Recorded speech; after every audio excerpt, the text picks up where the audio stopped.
What do leaders need to do to understand the trends in their industry better? Because it's very easy to say, this is where this business or this is where this market is going. It's actually, that's what everyone else is doing. So how can you get ahead of a trend in the way that Steve Jobs was able to look at where the puck is going? So trend data is very dangerous, because all it does is report a trend. It doesn't report if it's positive or negative. And everyone else has got it. And everybody else has got it. So for example, kids these days are all using apps to do everything. We should make more apps. But nobody says it's healthy, right? In the 1980s, you needed to do cocaine to get through the business day. That's a trend. That's a trend. Is that really true? Cocaine usage was up in the 1980s. In businesses, if you worked in an investment bank, you'd know. Yeah. No, I was, I was definitely not doing that in the 80s. So the point is, it's a trend. Yeah. That doesn't mean we should invest in it, right? So trend data is, I think the way people rush towards a trend because they think that's where the market is going is very dangerous, because it's incredibly unstable information. But you have to, as a leader, anticipate where your market is going and make 3 and 5 year plans. And the way you do it is with vision, right? So for some reason, somebody keeps telling me that my publisher said this to me, that I'm good at understanding the zeitgeist. And he's wrong.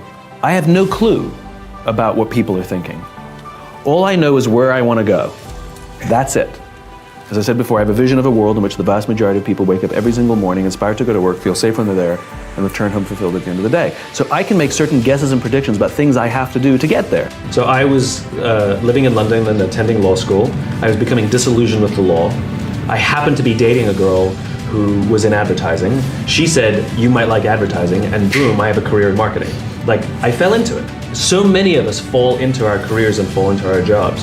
And even if we do pursue something we want to do, sometimes it takes diversions, right? This is what I mean by living our lives by accident, which is we largely leave the direction of our careers and sometimes even our own happiness to others, our bosses, and all of that thing. So what it means to live your life on purpose means you understand the direction you're heading, but you remain agnostic as to the route. Most people try very, very hard to plan the route. In other words, what's your plan? And people say, well, first I'm going to work here for 3 years, then I'm going to quit and I'm going to do this, and then for 4 years, they got the route planned. And the question is, where are you going, right? And that to me is what it means to have purpose. It means to have destination, right? It's like waking up in the morning and saying, I'm going on holiday. And somebody says, well, where are you going? I said, I'm going on vacation, I told you. You're like, where are you going? Vacation, right? And so how are you going to get there? You're like, well, I'm taking Route 95. So you've got the route plan, but you have no destination. And you see this in companies all the time. Why does your company exist? Growth. Great. Why are you growing? Why do you need to grow? What does growth mean? Because we're a company, we have to grow. And so they figure out all of these paths for growth, but they don't know where they're going. I would rather someone wake up in the morning and say, California.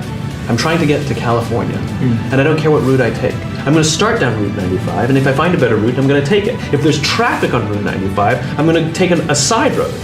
So this is what happened in my career. People kept telling me that I was unfocused because I kept taking side roads. I wasn't unfocused. I was going around obstacles.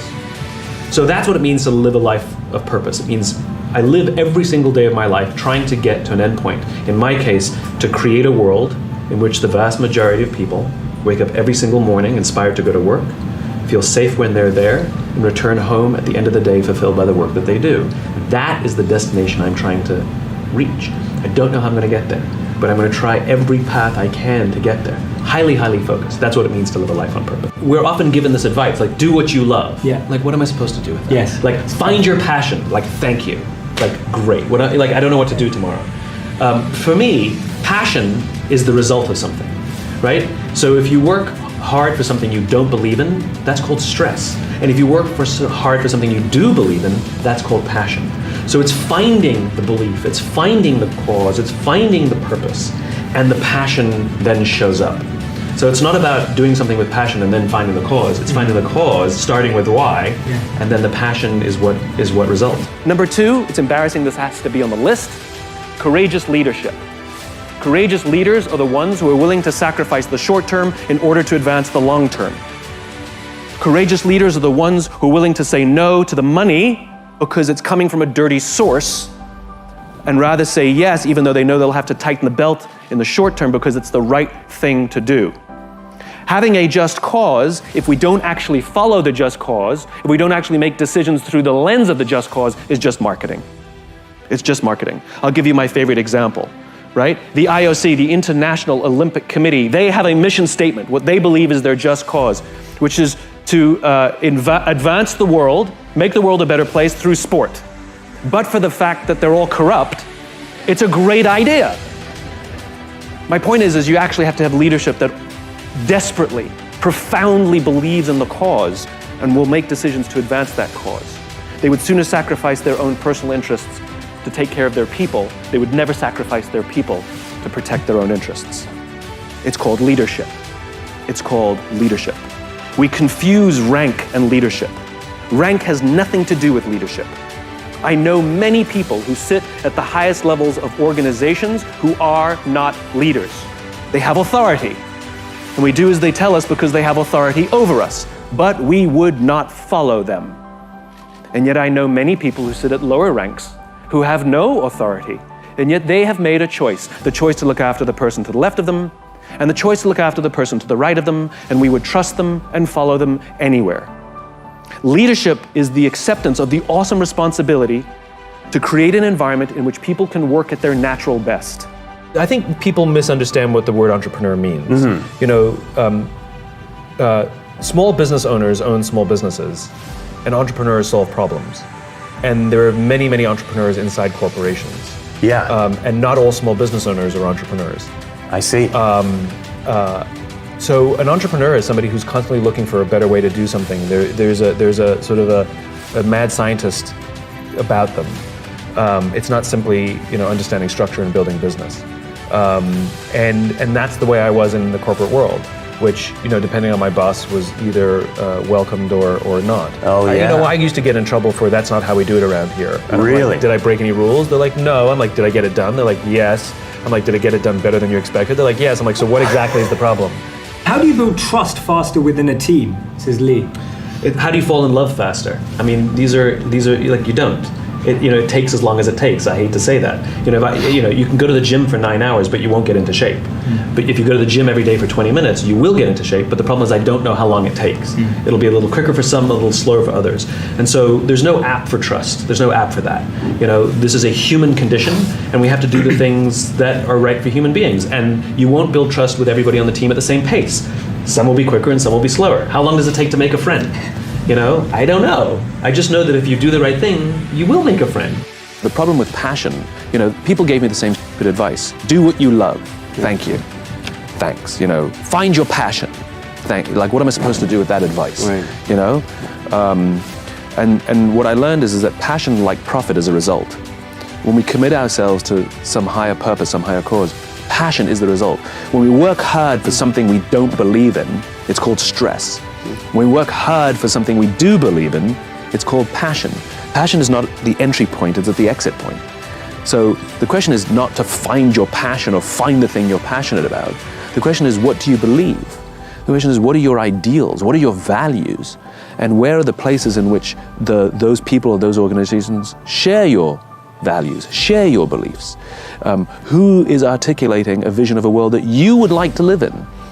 Push yourself in those directions, be around those people, align yourself with those organizations, and what you will find is you show up every day with passion. I talk to so many smart, fantastic, ambitious, idealistic, hard-working kids, and they're right out of college, they're in their entry-level jobs, and I'll ask them, how's it going? And they'll say, I think I'm gonna quit. And I'm like, why? They say to me, I'm not making an impact. I'm like, you've been here 8 months, right? They treat the sense of fulfillment or even love like it's a scavenger hunt, like it's something you look for. My millennial friends, they've gone through so many jobs. They're either getting fired, it was mutual, or they're quitting because they're not making an impact, or they're not finding the thing they're looking for, they're not feeling fulfilled, as if it's a scavenger hunt. Love, a job you find joy from, is not something you discover. It's not like, I found love. Here it is. I found a job I love. That's not how it works. Both of those things require hard work. You are in love because you work very hard every single day of your life to stay in love. You find a job that brings you ultimate joy because you work hard every single day to serve those around you, and you maintain that joy. It's not a discovery. But the problem is the sense of impatience. It's as if an entire generation is standing at the foot of a mountain. They know exactly what they want. They can see the summit. What they can't see is the mountain. This large, immovable object. That doesn't mean you have to do your time. That's not what I'm talking about. Take a helicopter climb, I don't care. But there's still a mountain. Life, career fulfillment, relationships are journeys. The problem is, this entire generation has an institutionalized sense of impatience, and do they have the patience to go on the journey to maintain love, to feel fulfilled, or do they just quit and on to the next, dump and on to the next, ghost and on to the next? In the 18th century, there was something that spread across Europe and eventually made its way to America called puerperal fever, also known as the Black Death of childbed. Basically what was happening is women were giving birth and they would die within 48 hours after giving birth. This Black Death of childbirth was the ravage of Europe, and it got worse and worse and worse over the course of over a century. In some hospitals, it was as high as 70% of women who gave birth who would die as a result of giving birth. But this was the Renaissance. This was the time of empirical data and science, and we had thrown away things like tradition and mysticism.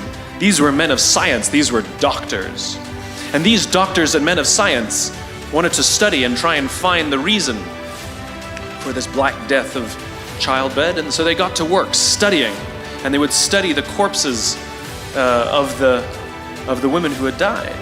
And in the morning they would conduct autopsies, and then in the afternoon they would go and deliver babies and finish their rounds. And it wasn't until somewhere in the mid-1800s that Dr. Oliver Wendell Holmes, father of Supreme Court Justice Oliver Wendell Holmes, realized that all of these doctors who were conducting autopsies in the morning weren't washing their hands before they delivered babies in the afternoon. And he pointed it out and said, "Guys, you're the problem." And they ignored him and called him crazy for 30 years. Until finally somebody realized that if they simply washed their hands, it would go away. And that's exactly what happened. When they started sterilizing their instruments and washing their hands, the Black Death of childbed disappeared. My point is, the lesson here is, sometimes you're the problem.